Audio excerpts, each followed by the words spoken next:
Are you ready for the Minnesota Youth Reading Awards, where you get to vote on your favorite?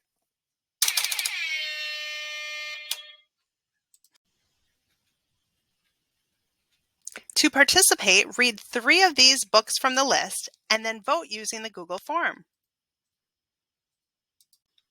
You can find them in Mac and Via. There's a link to Mac and Via in Clever.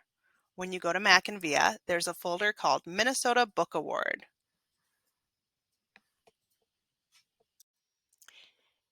Iggy is really sorry he did it. He's really sorry. For what, you might ask? What'd he do?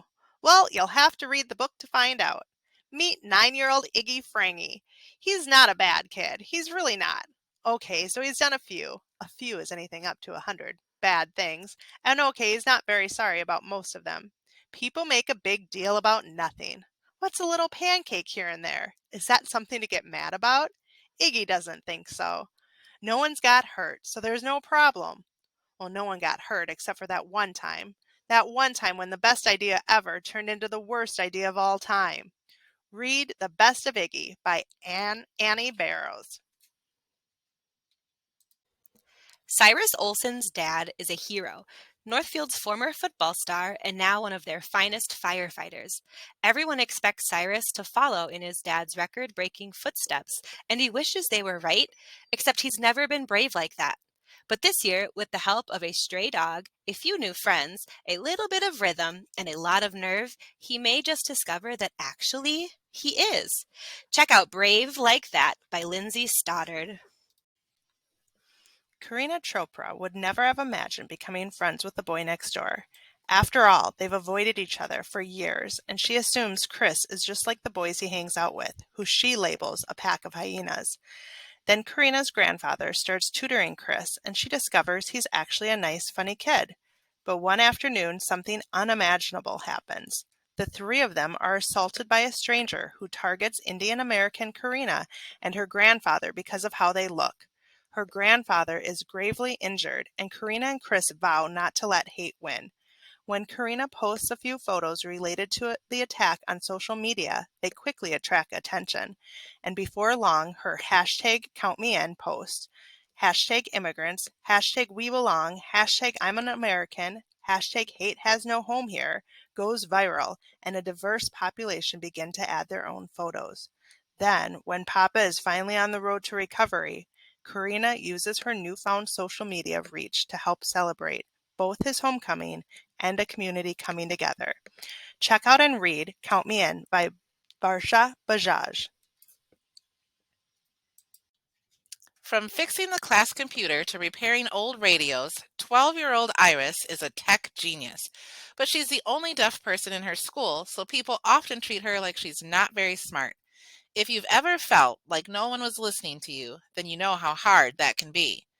When she learns about Blue 55, a real whale who is unable to speak to other whales, Iris understands how he must feel. Then she has an idea. She should invent a way to sing to him. But he's 3,000 miles away. How will she play her song for him? Read Song for a Whale by Lynn Kelly. 13-year-old Coop and his mother moved to the small town of Windy Bottom, Georgia after his father died. But it wasn't too bad. He fell in love with the small town and its kooky residents. When the city park is renovated, a skeleton is unearthed and revealed to be that of Coop's grandmother. Coop's grandfather thought she left him, but it now appears she was murdered. Coop is determined to get to the bottom of the mystery, even if it means revealing that his grandfather is the culprit. Check out Coop Knows the Scoop by Taran Suiters.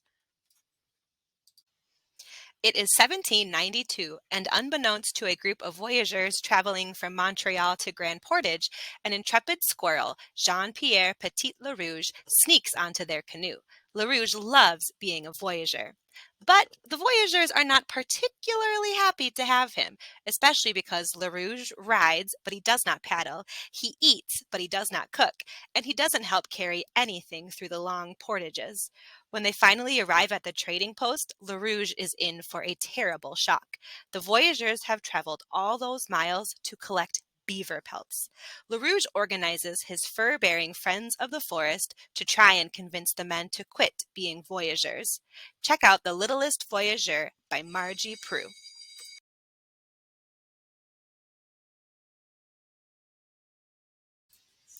12-year-old Cece has just moved from Taiwan to Seattle, and the only thing she wants more than to fit in at her new school is to celebrate her grandmother, Ama's 70th birthday together. Since she can't go to Ama, Cece cooks up a plan to bring Ama to her by winning the grand prize in a kids' cooking contest to pay for Ama's plane ticket. There's just one problem. Cece only knows how to cook Taiwanese food. And after her pickled cucumber debacle at lunch, she's determined to channel her inner Julia Child. Can Cece find a winning recipe to reunite with Ama and a way to fit in with her new friends and somehow find a way to find herself too? Read Measuring Up by Lily Lamott. Ryan Hart can be and do anything. Her name means king. She is a leader, and she is determined to keep growing into the name her parents gave her. She is all about trying to see the best in people, to be a good daughter, sister, and friend. But Ryan has a lot on her mind. For instance, Dad finally has a new job, but money is still tight. That means some changes, like moving into a new old house, and Dad working the night shift. And with the fourth grade talent show coming up, Ryan wonders what talent she can perform on stage in front of everyone without freezing. As even more changes and challenges come her way, Ryan always finds a way forward, and she shows she is a girl who knows how to glow. Read Ways to Make Sunshine by Renee Watson. Life on Mars is pretty standard until a mysterious virus hits. Bell has spent his whole life on the U.S. colony on Mars, feeling alone and always being told it was too dangerous to go outside their colony or to make contact with other settlements on Mars. Then all the grown-ups get sick from a virus that has left Bell and the other kids untouched, forcing Bell and his friends to become courageous and venture outside to find the truth and to save his family. Read The Lion of Mars by Jennifer Holm.